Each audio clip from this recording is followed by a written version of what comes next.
या हमारे मॉलिक्यूल में ट्रिपल बॉन्ड प्रेजेंट है। तो एक्चुअल में होता क्या है कि जो कंपाउंड जो कंपाउंड रहता है, ऑर्गेनिक मॉलिक्यूल जो होता है, उस ऑर्गेनिक मॉलिक्यूल में डेफिशिएंसी रहती है हाइड्रोजन की। तो जब आप हाइड्रोजन उसके सामने लेके आते हो तो वो उस डेफिशिएंसी को क्या कर देता है, खत्म कर देता है, और कंपाउंड किसमें कन्वर्ट हो जाता है फाइनली, एक सैचुरेटेड ओपन चेन कंपाउंड में। तो हमने यही बताया था कि अगर एल्कीन हमने लिया तो एल्कीन को हम 1 मोल ऑफ H2 के साथ रिएक्शन जब कराते हैं, then it will converted into a saturated open chain compound, ethane बन जाएगा। तो हमने यहाँ पे 1 मोल यूज किया, मीन्स कंपाउंड में अगर 2 हाइड्रोजन की डेफिशिएंसी होगी, दैट मीन्स उसमें एक पाई बॉन्ड प्रेजेंट है, बोल सकते हैं हम। उसकी जो डिग्री ऑफ अनसैचुरेशन है, मतलब अनसैचुरेशन का मतलब उसमें कितने बॉन्ड पाई वाले प्रेजेंट है। या हम ये बोल सकते हैं कि अगर वो रिंग स्ट्रक्चर है तो रिंग स्ट्रक्चर में भी अगर हम इसको ओपन चेन में कन्वर्ट करना चाहते हैं तो 3 कार्बन दिख रहे हैं कि हमने साइक्लिक रिंग में 3 कार्बन प्रेजेंट है, इसको अगर ओपन चेन में कन्वर्ट करना होगा तो हमें कुछ ऐसा प्रोपेन बनाना पड़ेगा। प्रोपेन को इसको चेक करो, यहाँ पे कितने हाइड्रोजन की डेफिशिएंसी है, सिर्फ 2 हाइड्रोजन की डेफिशिएंसी। तो 2 hydrogen deficiency is always equal to 1 degree of unsaturation। इसका एक जनरल कॉन्सेप्ट बेटा ये होता है कि कोई भी कंपाउंड हो, ये तो डेफिनेशन है सही, ये ऐसी डेफिनेशन है जो आप बता रही है, कभी भी गलत नहीं होती, मतलब इजीली समझ में आएगा मुझे। और वो क्या है, आप बॉन्ड को ब्रेक करो, सिग्मा बॉन्ड मत तोड़ देना, कार्बन कार्बन को अलग मत कर देना। आपको वो number of bond cleavage count करने हैं जिनसे आप कंपाउंड को एक ओपन चेन सैचुरेटेड में कन्वर्ट करते हैं। तो जब आप ब्रेक करोगे तो कुछ ना कुछ तो ऐड करना पड़ेगा, क्योंकि तो हाइड्रोकार्बन है तो आप क्या ऐड करोगे, हाइड्रोजन। जितनी आपको डेफिशिएंसी दिखेगी उतने आप हाइड्रोजन ऐड करोगे। तो आपने ये वाला बॉन्ड ब्रेक किया, एक बॉन्ड ब्रेक किया, दोनों तरफ क्या ऐड कर दिया, हाइड्रोजन ऐड कर दिया। मतलब यहाँ पे सैचुरेटेड में कन्वर्ट करने के लिए आपने एक ही बॉन्ड को ब्रेक किया, तो इसकी डिग्री ऑफ अनसैचुरेशन 1। यहाँ पे अगर इसको सैचुरेटेड में कन्वर्ट करना है तो हमें एक ही बॉन्ड को ब्रेक करना पड़ेगा, तो इसकी भी डिग्री ऑफ अनसैचुरेशन क्या हो जाएगी, 1 हो जाएगी। अगर ये स्ट्रक्चर ऐसी होती तो हमें इसको ओपन चेन में कन्वर्ट करने के लिए हमें ये वाला बॉन्ड भी ब्रेक करना पड़ता और हमें ये वाला बॉन्ड भी ब्रेक करना पड़ता। तभी ये किस में कन्वर्ट होता, ओपन चेन सैचुरेटेड में। दैट मींस इसकी डिग्री ऑफ अनसैचुरेशन कितनी होगी बेटा, 2।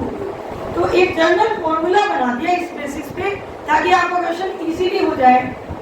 वो क्या बना है, number of pi bond plus ring structure. Exact चीज ये होती है कि आपको कौन क्लीवेज काउंट करने होते हैं, कि कितने बार आप क्लीवेज करो कि कंपाउंड कन्वर्ट हो जाए ओपन चेन सैचुरेटेड में। ये करेक्ट क्यों होता है, क्यों, क्योंकि अगर आप क्यूबेन जैसी स्ट्रक्चर लो, कॉम्प्लेक्स साइक्लिक स्ट्रक्चर लो, क्यूब को क्या बोलते हैं, क्यूबेन। तो क्यूबेन में अगर हम इस कंपाउंड को इसमें कन्वर्ट करना चाहते हैं सैचुरेटेड में ओपन चेन में, तो हमें देखो कौन कौन से बॉन्ड जो है वो ब्रेक करने पड़ेंगे। ये वाला करें, ये करें, 4 तो ये ब्रेक कर दिए, एक बिल्कुल ये सामने वाला ब्रेक कर दो। 3D समझ आ रहा है, बिल्कुल सामने वाले ये 4 बॉन्ड ब्रेक करो, बिल्कुल पीछे वाला एक बॉन्ड ब्रेक करो, तो ये पूरा ओपन हो जाएगा और ओपन हो गए ये एक सैचुरेटेड कंपाउंड में कन्वर्ट हो जाएगा। ये बहुत मतलब क्वेश्चन अगर पूछा जाएगा ना कॉम्प्लेक्स में, तो ये एक ही क्वेश्चन बनता है, उसमें बनता ही नहीं, तो ये पूछेंगे आपसे बता देना। अच्छा ये भी पूछ लिया, तो ये क्यूब के आगे तो कुछ बना हुआ है, तोड़ दो उसके बॉन्ड को, अलग अलग कर दो उसको। अच्छा आंसर तो बताऊंगी तब पता चलेगा ना तुम्हें। तुमने पहले ऐसे क्यों मान लिया कि हमसे हुआ नहीं? रुको, अभी तो पूरा नहीं है डिग्री ऑफ कंसंट्रेशन, रुको अभी बहुत पढ़ाना है मुझे। एक फॉर्मूला और बताऊंगी मैं तुमको, ये फॉर्मूला नहीं है। देखो, डिग्री ऑफ अनसैचुरेशन कैलकुलेट अगर कंपाउंड की करनी है हमें, और हमें मॉलिक्यूलर फॉर्मूला गिवन है कंपाउंड, हमें दे दिया C4H8 C8H8 कैसा दे दिया हमें। ऐसे केस में डिग्री ऑफ अनसैचुरेशन निकालने का फॉर्मूला होता है बेटा C+1 minus H plus X minus N/2। C क्या है यहाँ पे? Number of carbon atom, number of hydrogen atom, number of halogen atom, number of nitrogen atom divided by 2। तो ये फॉर्मूला लगाओगे तो आपको उस कंपाउंड का क्या मिल जाएगा? Degree of unsaturation. For example हमें दिया C4H8, इस कंपाउंड का हमें डिग्री ऑफ अनसैचुरेशन बताना है, तो हम फॉर्मूला कैसे लगाएंगे? कैलकुलेट करके बता दो। 4 + 1 माइनस हाइड्रोजन कितने? 8, halogen 0, nitrogen 0 divided by 2, 5 - 4 degree of unsaturation कितनी हो गई? 1। तो ये फॉर्मूला कब लगाना है? जब आपको कंपाउंड का मॉलिक्यूलर फॉर्मूला दिया, उस केस में आपको इस तरह से डिग्री ऑफ अनसैचुरेशन का कैलकुलेशन नहीं, फिर आप करोगे ना, कर तो सकते हो बॉन्ड लाइन पे, बट वो बहुत लेंथी हो जाएगा, आपका पूरा टाइम उसी में लग जाएगा कार्बन हाइड्रोजन काउंट करने में। कोई दिक्कत नहीं है बेटा। C4H8O मान लो ये कंपाउंड आ गया, तो आपको कोई मतलब नहीं है ऑक्सीजन से, क्योंकि फॉर्मूले में ऑक्सीजन एटम को काउंट नहीं करना, ऑक्सीजन एटम को काउंट नहीं करना होता। और एक बात और ध्यान रखना, ये फॉर्मूला जो है ये तभी वैलिड होता है जब कंपाउंड में this formula is valid for the compound having carbon, hydrogen, nitrogen, oxygen and halogen। ये सिर्फ एलिमेंट, ये वाले एलिमेंट प्रेजेंट होंगे तभी ये वैलिड होगा, अदरवाइज आपसे नहीं पूछा जाएगा। ठीक है, सिर्फ यही फॉर्मूला तभी लगेगा, अदरवाइज आपको मेथड बता दिए कितने टाइप के क्वेश्चंस बन सकते हैं, उस टाइप के क्वेश्चन जैसा क्वेश्चन मिले उस टाइप से आप सोल्यूशन करेंगे। बोलिए। नहीं, कोई रीजन नहीं है, ऑक्सीजन का कोई रोल नहीं आता इसमें। तो डिग्री ऑफ अनसैचुरेशन कंप्लीट हो गया। अब हम नेक्स्ट टॉपिक स्टार्ट करते हैं।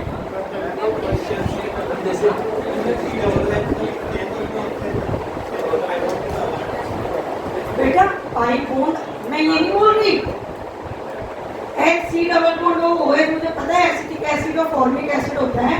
अगर इसका डिग्री ऑफ अनसैचुरेशन निकालना हो, अब मान लो ये लेते हैं अपन, हमें दिख रहा है एक पाई बॉन्ड है, इसका मॉलिक्यूलर फॉर्मूला क्या बनेगा? CH2O6। फॉर्मूला लगाओ 1 + 1 माइनस हाइड्रोजन 2 डिवाइडेड बाय 2। अच्छा O6 कैसे कर दिया मैंने?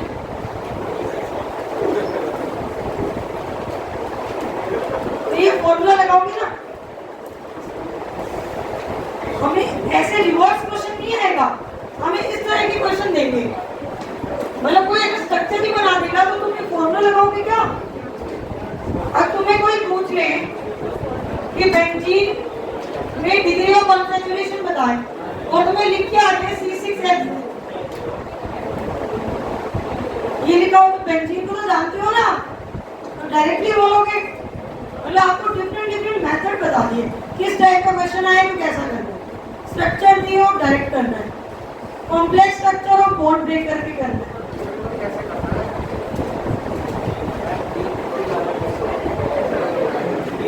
वाला कैसे करेंगे जो ये वाला? चलो डीपीपी वाला ही कर लेते हैं पहले।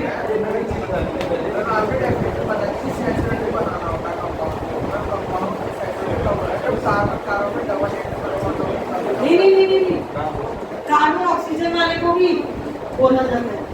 कार्बन और ऑक्सीजन में अगर डबल बॉन्ड प्रेजेंट है वो कंपाउंड भी अनसैचुरेटेड होता है बेटा। 10 तक हम इतना पढ़ते हैं कार्बन कार्बन के बीच में डबल बॉन्ड तो वो अनसैचुरेटेड। हम बताऊंगी हाँ नाइट्रोजन में भी ऐसे होता है बेटा। रुको एक सेकंड। हाँ हाँ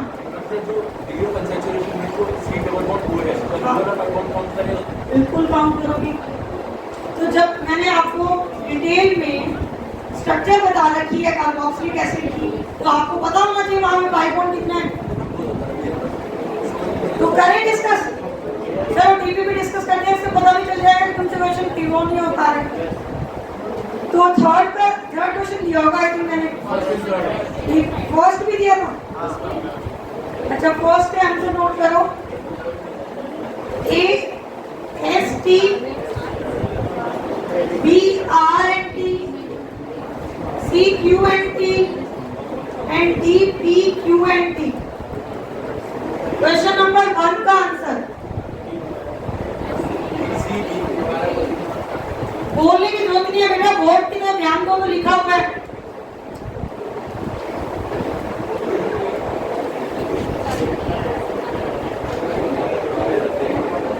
तो इस क्वेश्चन में डाउट है क्या? कोई भी ऑप्शन में डाउट? उसके बाद मैंने दिया थर्ड। तो क्वेश्चन नंबर 3 का आंसर है डी।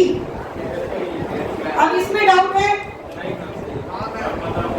बिल्कुल बताते हैं आपको। ये आवाज नहीं आनी चाहिए। तो ये वाली स्ट्रक्चर गिवन है ना आपको। आपने मुझे क्या गलती की होगी जो अभी स्टूडेंट डाउट पूछ रहा था, वही गलती की है आपने।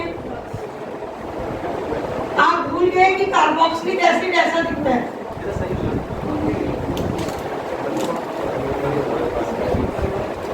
बाकी किसी में तो कंफ्यूजन होगा ही नहीं। देखो काउंट करें degree of unsaturation 1 2 3 4 5 6 7। Carboxylic acid को एक्सपेंड करोगे तो वहां पे पाई बॉन्ड प्रेजेंट है तो टोटल डिग्री ऑफ अनसैचुरेशन 7। उसके बाद कौन सा क्वेश्चन दिया था? DPP 2 question number 1। तो 1 के आंसर नोट करो। Question number 1 APS BPQR CPQRNS।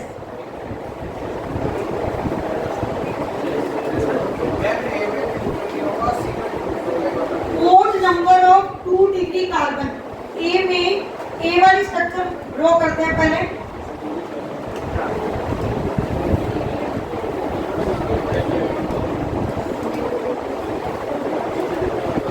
Degree count करते हैं। कौन किसने डाउट पूछा था? ये 1 डिग्री, ये 2 डिग्री, ये भी 2 डिग्री, ये 1 डिग्री, ये 1 डिग्री,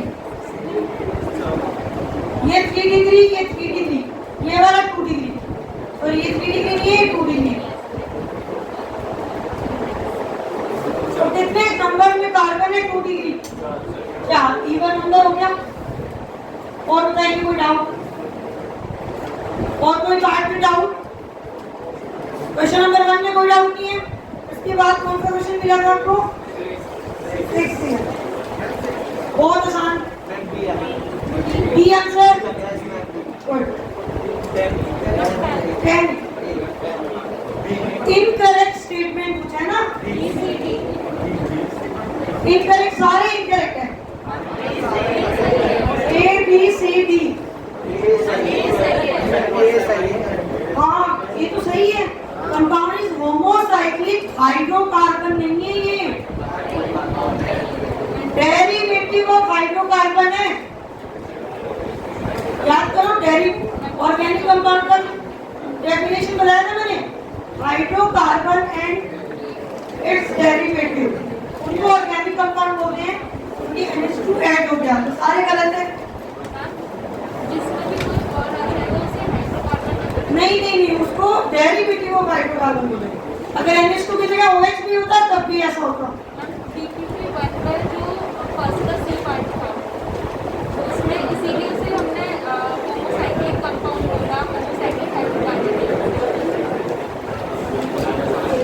DPP3 में कुछ दिया था, कौन सा क्वेश्चन करा नहीं है अभी? सबने नहीं किया, कितने समय ने कंप्लीट किया हुआ है? कंप्लीट होते वो बाकी होमवर्क नहीं करते क्या हम लोग? अच्छा कोई ना, DPP3 को अपन नेक्स्ट क्लास में डिस्कस करेंगे।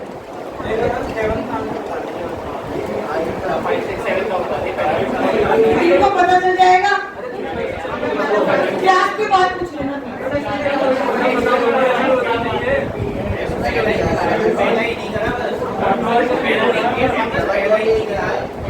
अच्छा पहला नहीं किया? अच्छा क्यों नहीं किया? उसको देख के डर गए? चलो पहले वाले का आंसर नहीं बताते तो बात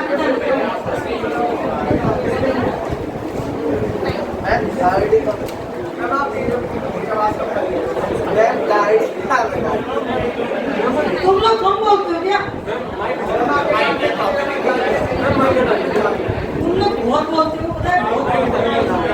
तुम्हारे कंपैरिजन में तो मेरे पास कुछ भी नहीं है। ठीक है, 1 नहीं किया। उसके बाद थर्ड वाले का आंसर बताऊं? क्या लग रहा है तुम्हें? क्या लग रहा है? सी लग रहा है? सी है, सी। एनडीआई को एक्सपेंड कर लो,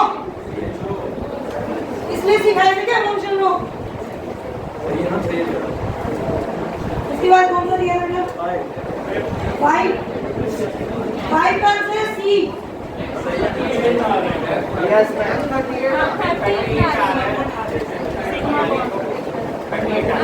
सिग्मा को 38 आ रहे हैं। अभी देख लेते हैं अगर तुम गलत हुए, अगर तुम गलत हुए तो तुम क्लास में चले जाओगे।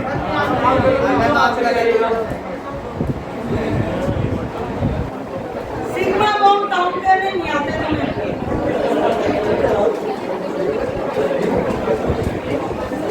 ऐसे ही पूछेंगे हाइड्रोजन काउंटिंग कराते हो तुम लोग, कैसे बच्चे हो गए? ऐसा कौन करता है?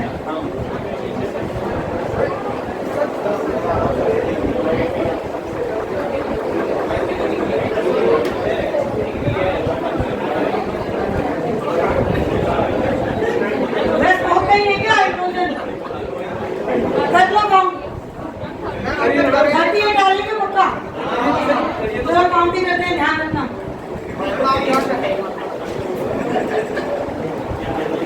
रुको तो, यहाँ से शुरुआत कर रहे हैं।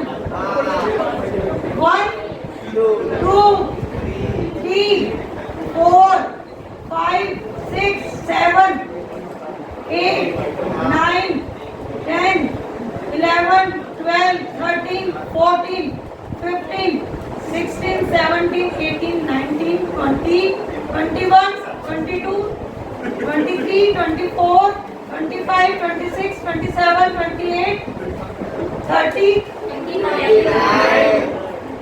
next 50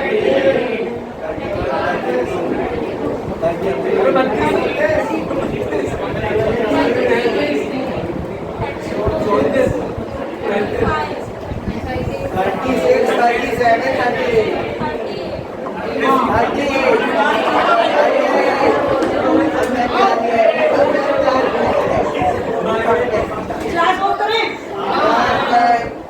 तो इसमें मेरी क्या गलती है? नहीं, ये तो बात ही नहीं। 38 कर लो उसको।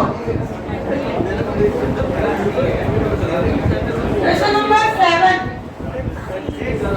सी।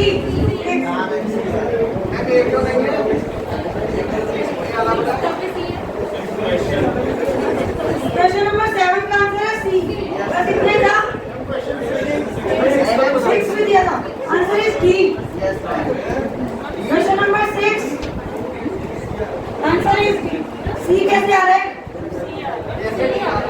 CHOH ये फिनोल होता है, दिखाया था मैंने अलग से। इस कंपाउंड की प्रॉपर्टी जब भी इसके साथ मैच नहीं करती, ये अल्कोहल होता है और ये फिनोल होता है, तो ये कभी दिखाया था मैंने फंक्शनल ग्रुप में, अगर फंक्शनल ग्रुप में दिखाया था तो इन दोनों की प्रॉपर्टी मैच नहीं करती तो कभी होमोलोगस नहीं हो सकता। डी कैसे, डी एक होमोलोगस सीरीज का पार्ट है ना, क्योंकि डबल बॉन्ड आ रहा है, सब में डबल बॉन्ड है और CH2 यूनिट का डिफरेंस आ रहा होगा। कितना आसान है तो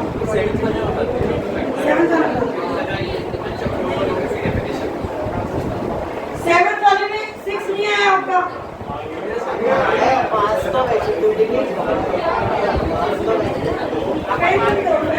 अरे रहते मैं बता आवाज तुम्हारी बहुत आ रही है।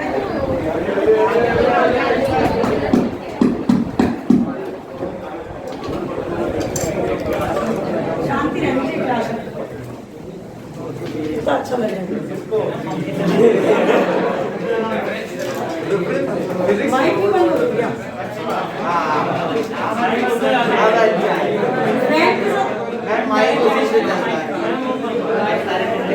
आवाज आ रही है?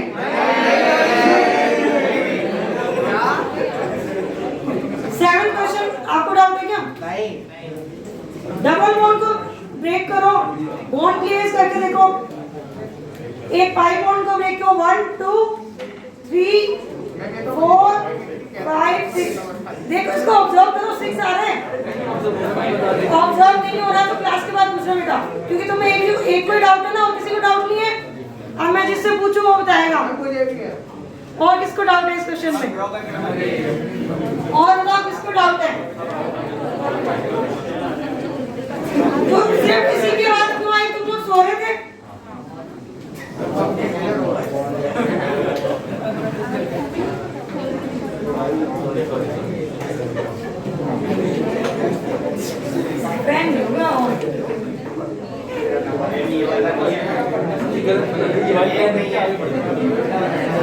कौन सी लाइन? तुम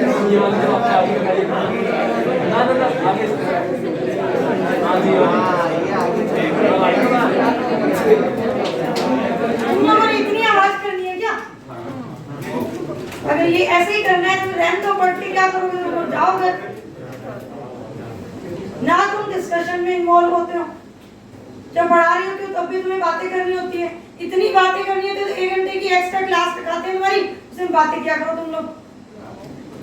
2 बजे आते हो तुम, 1 बजे बुलाया करेंगे तुम्हें, 1 घंटे का तुम्हारी बातों का डिस्कशन क्या वो रखेंगे, इसमें जी भर की बातें क्या करो तुम लोग। एक दूसरे से बातें खत्म हो जाए तो क्लास में बैठा करो। कल से शेड्यूल चेंज करा लो, मंडे से 1 बजे से क्लास होगी, बीच में 1 घंटे तुम्हारी बातें।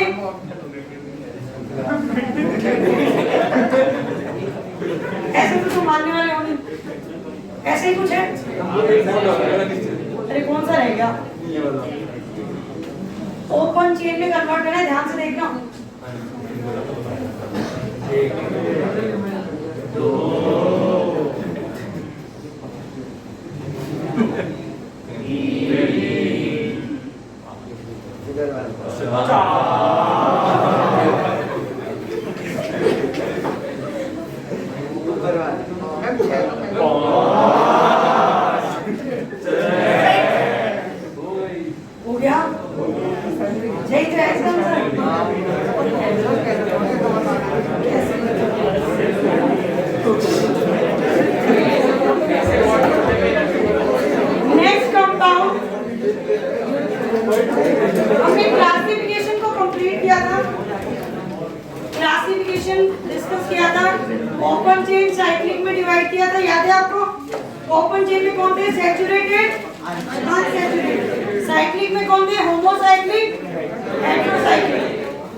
2 पार्ट में डिवाइड किया, एलिसाइक्लिक, एरोमेटिक।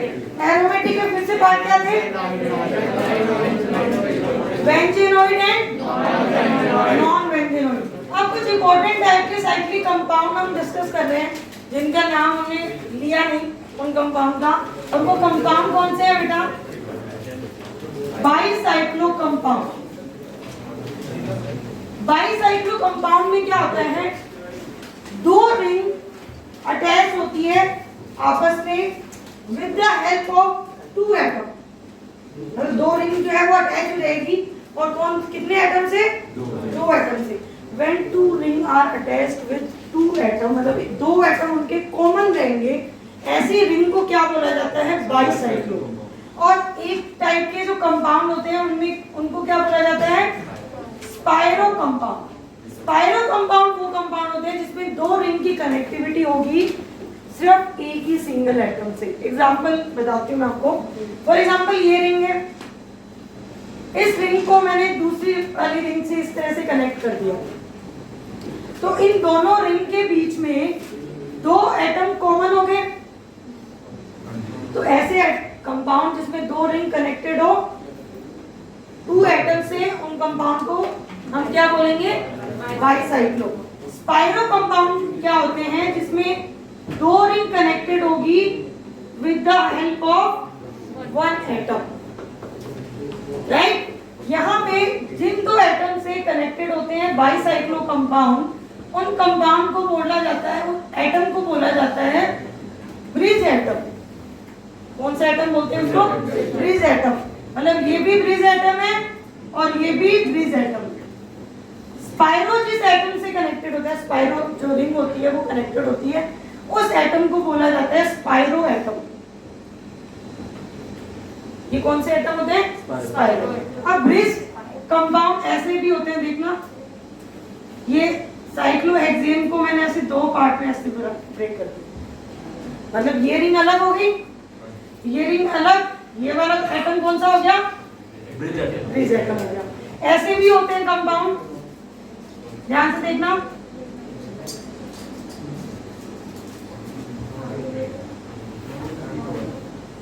ये एक रिंग है ये वाली, और उससे दूसरी रिंग ऐसे कनेक्ट हो रही है, समझ आ रहा है। ये एक रिंग है ये वाली, उससे यहाँ पे दूसरी रिंग ऐसे कनेक्ट होगी, तो इसके ब्रिज वाले एटम कौन से होंगे, ये वाले ब्रिज एटम। ये सेम स्ट्रक्चर ऐसे भी दिखती है, देखो ये भी bridge compound, sorry bicyclo compound. कोई भी एक रिंग इमेजिन कर लो, ये रिंग उसके साथ ये वाली रिंग, समझ आ रहा है। इसको इमेजिन नहीं कर पा रहे, यहाँ से हाँ 3D है इसका, देखो ऐसे बन रहा है। मैं जहाँ मेरे हाथ के मूवमेंट देखना, ये बॉन्ड, ये रिंग बन गई, 5 मेंबर रिंग बन गई क्या, पेंटागन बन गया। पेंटागन का ये जो दोनों एटम है, इनसे एक रिंग ऐसे अटैच, वापस देखो ये ऐसे, ये इस तरह से, तो ये भी कौन से कंपाउंड है, बाईसाइक्लो। एक और एग्जांपल बताती हूँ इसकी,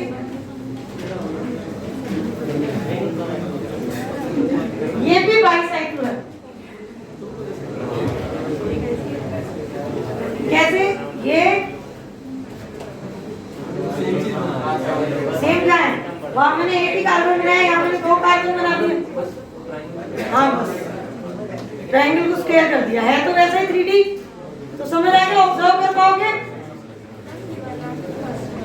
ये वाला कैसा है, ये बिल्कुल, ये तो बिल्कुल बीच से ही पता चल रहा है, तो ये तो 3D में जा ही नहीं रहा, ये तो 3D में गया ही नहीं, ये तो इसी प्लेन पे समझ आ रहा है। हाँ ये प्लेन में, वो 3D में जा रहा है, ये और ये मॉलिक्यूल एक ही है, कोई डिफरेंस नहीं है। इसको थोड़ा ऐसे एक्सटेंड करके बना दिया, चेक करो, देखो दो कार्बन, ये इसके bridge carbon,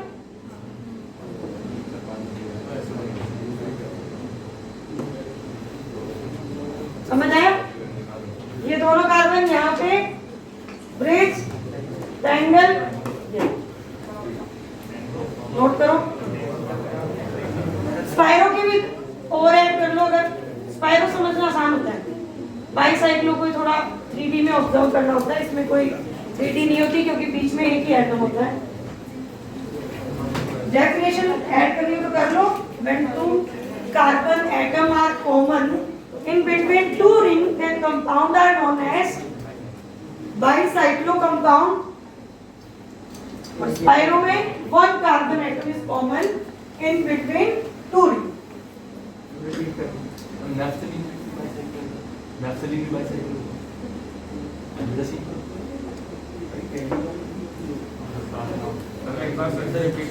When two carbon atom are common, when two carbon atom are common in between two rings,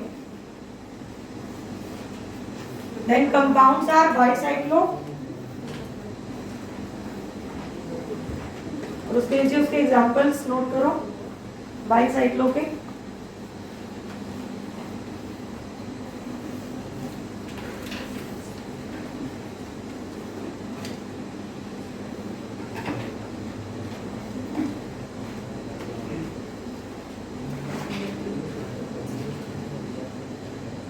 Spiro, when one carbon atom is common in between two rings.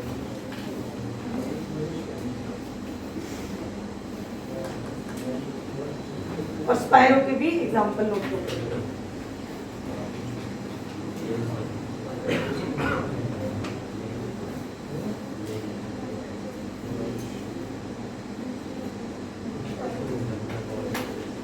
Done?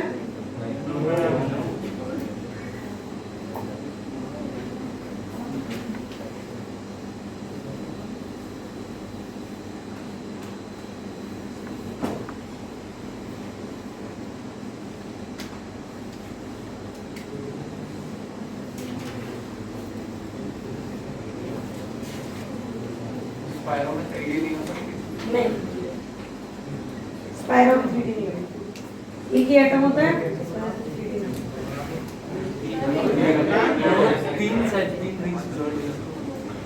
वो हमारे काम पे नहीं है, उनका nomenclature नहीं है वहाँ पे। 3 एटम भी होते हैं। 3 रिंग्स जो मिल जाए एक ही कार्बन से। ट्राईसाइक्लो कंपाउंड बोलते हैं। ट्राईसाइक्लो एक कॉमन करके, मतलब ऐसे 2 कॉमन करके, पर उनका नॉमेनक्लेचर हमारे सिलेबस में नहीं है तो उनको डिस्कस नहीं करना। ऐड कर दिया। अब हेडिंग डालो ग्रुप्स। अंजू बेटा मैम यहाँ पे जरूरी नहीं है ब्रिज कार्बन एटम के बीच में बॉन्डिंग होगी, नहीं तो 2 रिंग कैसे दिखेगी? ब्रिज, हाँ ये बोल सकते हो कि ब्रिज में एक कार्बन एटम है, ये जरूरी नहीं है। जैसे मैंने अभी ये स्ट्रक्चर बनाई थी, इसमें ब्रिज के दोनों एटम के बीच में कोई कार्बन नहीं था, डायरेक्ट कनेक्टिविटी थी। तो ये हो सकता है ब्रिज के बीच में एक कार्बन आ जाए, हो सकता है ब्रिज के बीच में 2 कार्बन भी आ जाए और डायरेक्ट बॉन्डिंग भी हो जाए। हाँ, बॉन्डिंग होना जरूरी है, right. Next group of hydrocarbon, right on the next heading, groups of hydrocarbon. Atoms को सबसे पहले जो ग्रुप हम डिस्कस करेंगे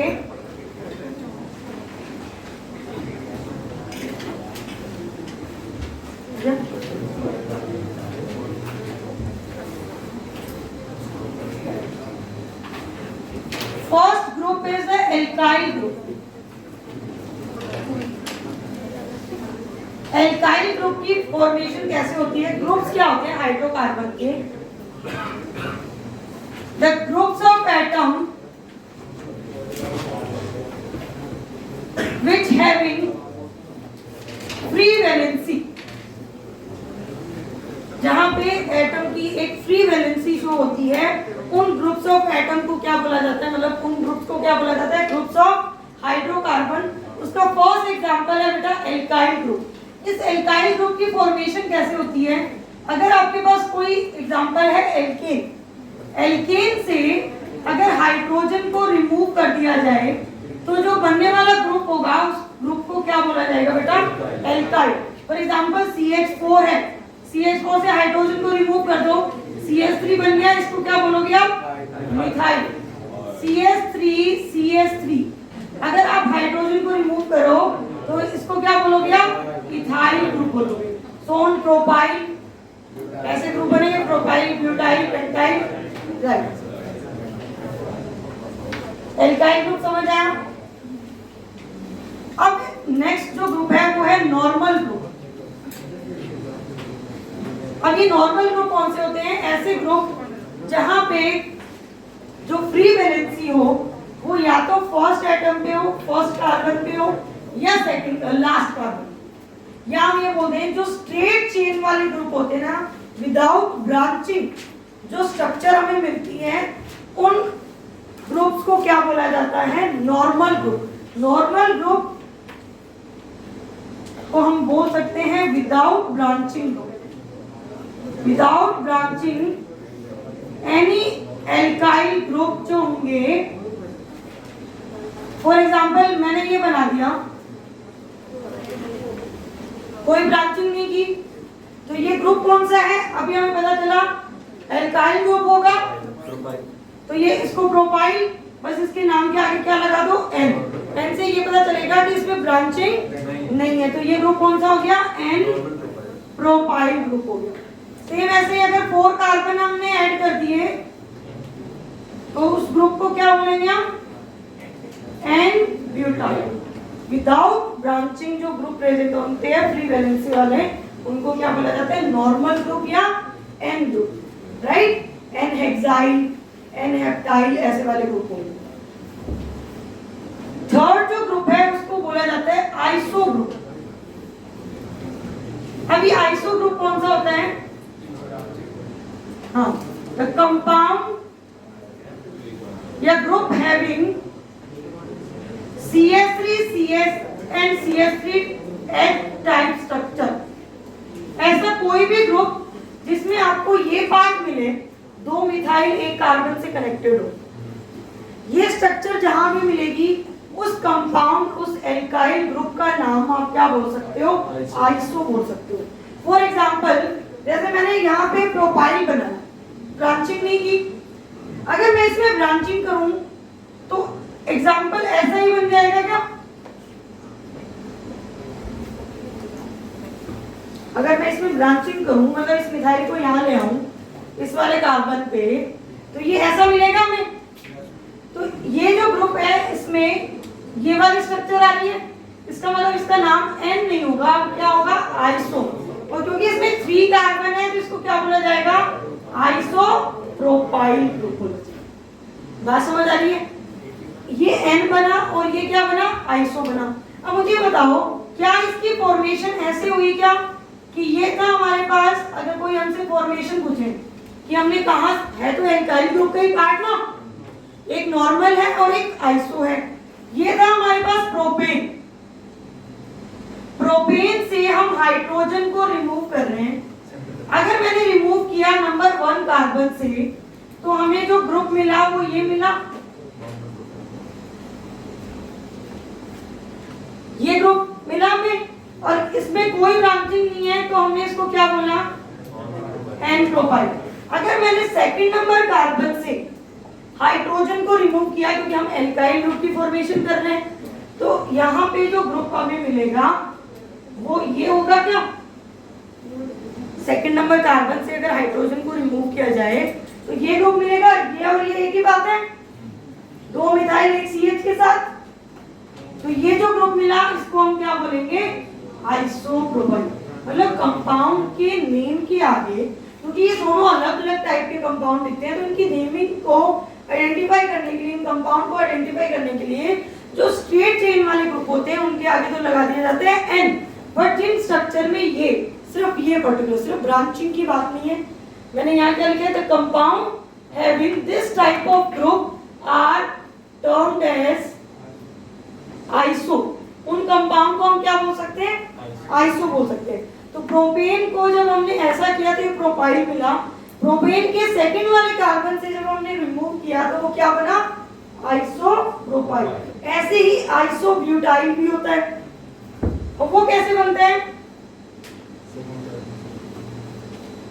मान लो ये वाली स्ट्रक्चर गिवन है, देखो इसको, इस कंपाउंड का हमें नाम लिखना है, ये ब्यूटाइल है, समझ आ रहा है? स्ट्रेट चेन है तो क्या बोले इसको? ब्यूटाइल। अब ब्रांचिंग में देखा आपने, ऑब्जर्व किया, ये चीज कॉमन आ रही है दोनों में, मतलब इस कंपाउंड के नेम के आगे क्या लगा सकते हो आप? आइसो। टोटल कार्बन काउंट कर लो, 4 कार्बन है, तो ये क्या बन गया? Iso butyl. समझ आ रहा है? नोट करो इसको, फिर आगे। आइसो में एक ही ब्रांच होगी। हाँ, एक ही ब्रांच, सिर्फ एंड पॉइंट पे एक्सेप्शन है, सेकंड कार्बन होना चाहिए ना, सिर्फ सेकंड। ये सेकंड फर्स्ट करोगे ना तो कंफ्यूजन हो जाएगी बेटा। बस आप मॉलिक्यूल, जो आपको मॉलिक्यूल मिले, मैं अभी एग्जांपल, अब वो दूसरा यूज नहीं कर सकते ना, यही रुकना पड़ता है मुझे। और एग्जांपल आपको मैं अगर ये भी स्ट्रक्चर दे दूं ना, आप जानते नहीं इसको, पता नहीं कौन है ये, तुम बस इतनी सी स्ट्रक्चर को देख के इसके नाम के आगे आइसो लगा देना। मगर आगे अब तुम बोलोगे सेकंड कार्बन होगा, ये बात बोलना गलत हो जाता है बेटा। क्यों? क्योंकि अगर मैं यहाँ पे OH लगा दूं तो सेकंड कार्बन ये हो जाएगा, तो यहाँ पे मैं तुम्हारी बात पे एग्री नहीं कर रही। समझे क्यों नहीं एग्री कर रही? तो इसीलिए मैं बोल रही हूँ आपको कि आपको ये स्ट्रक्चर देख के उस कंपाउंड के नाम के आगे आइसो लगा देना। नॉमेनक्लेचर में इसको डिफाइन भी तो करना पड़ेगा, ये कौन सी पोजीशन पे आ रहा है। बता देंगे बेटा, नो टेंशन। मैं जब तक अगर इसी कंपाउंड में आगे कहीं भी एक वाली चीज ब्रांच होती तो उसे तो भी आइसो बोलते, कितनी भी हो सकती कितने भी हो आइसो बोलेंगे उसको। बस ये स्ट्रक्चर मिल जाए, उसके नाम के आगे आइसो लगा दो, आपको कोई गलत नहीं बोलेगा।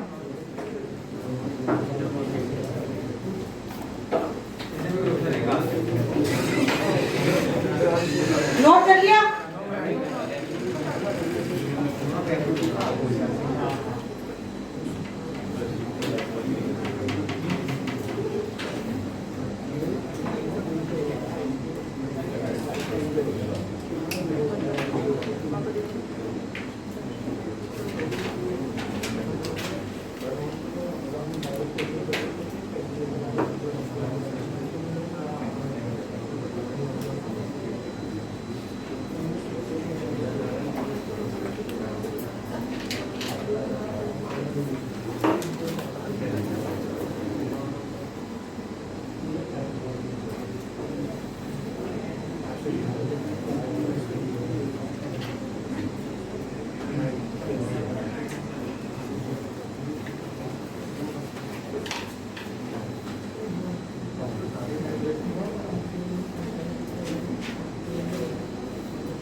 करे आगे डिस्कस, आवाज आ रही है तुम्हारी?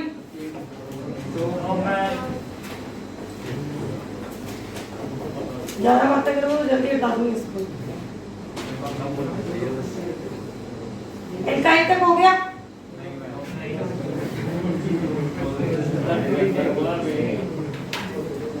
फटाफट कर दो इसको कॉपी पेस्ट।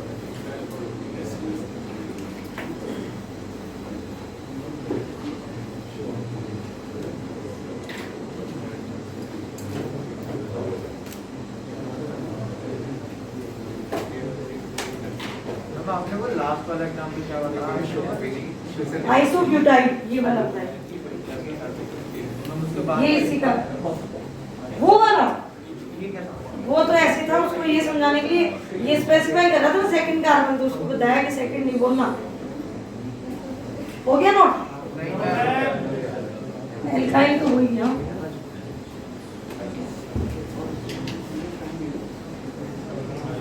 आइसो में एक एक्सेप्शन है, और वो एक्सेप्शन है iso octyl group. Iso octyl group ऐसा दिखता है, देखना करेंगे इसका मतलब।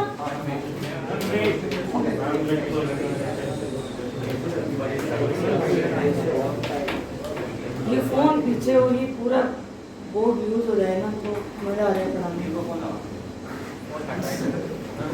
लेकिन मेरे को बहुत बुरा लगता है कि एक ही बोर्ड पे पढ़ाना, दूसरा बोर्ड सामने है। या तो ये नहीं है, बिल्कुल अच्छा नहीं लगता। कर लिया नोट? बातें कितनी मर्जी करा लो तुमसे।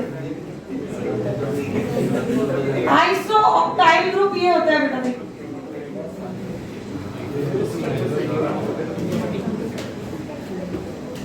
अब इसमें अगर ऑब्जर्व करें हम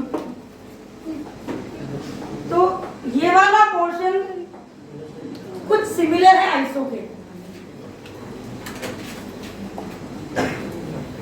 अगर यहाँ पे H लगा दूं तो वैसा तो दिखने लग जाएगा, बट एक पोर्शन और आ रहा है यहाँ पे, देखो कितना बड़ा सा 4 मिथाइल क्वाटनरी कार्बन आ रहा है।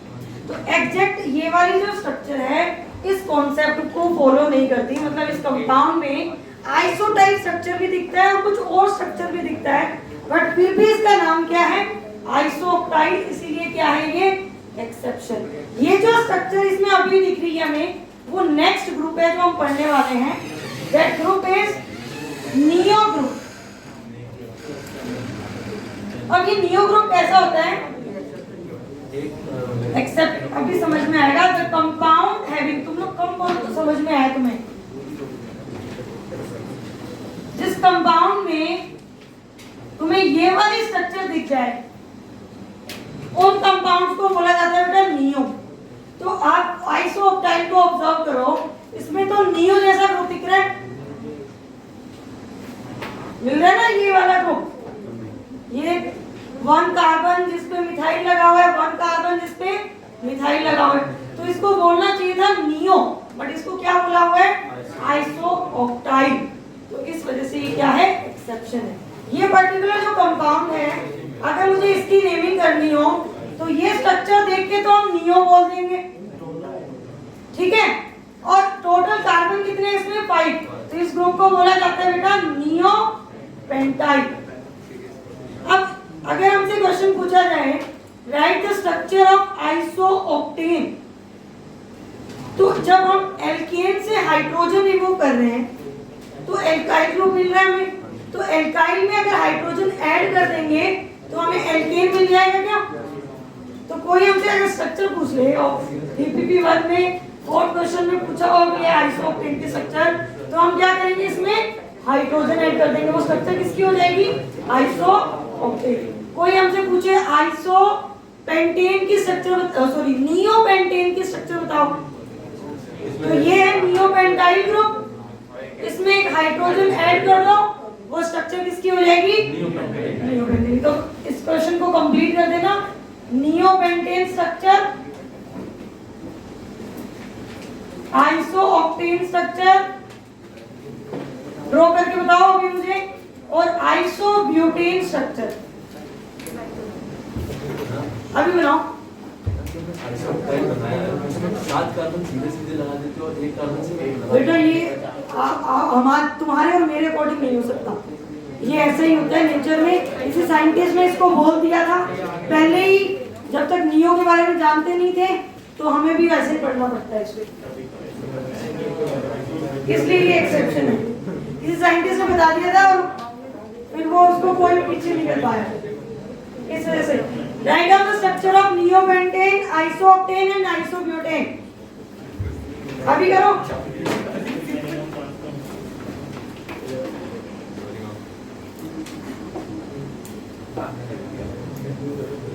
या तो मुझे बता दो, मैं बात कर सुना, हम भी हंस ले इसको, अकेले अकेले हंसते तुम लोग।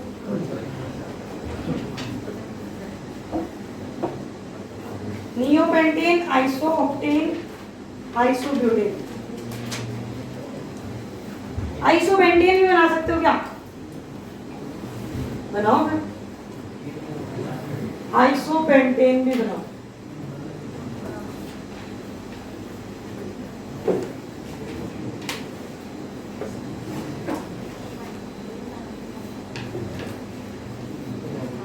आइसोपेंटाइल ग्रुप अगर पता होगा आपको तो आप बना पाओगे।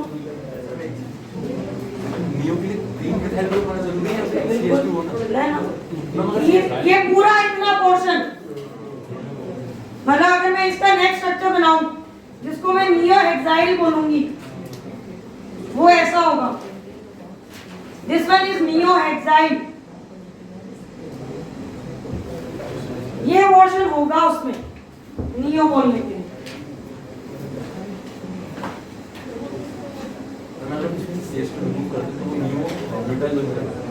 नहीं, नियो ब्यूटाइल हो ही नहीं सकता, वो फिर दूसरा ग्रुप होता है, उसका नाम आएगा भी।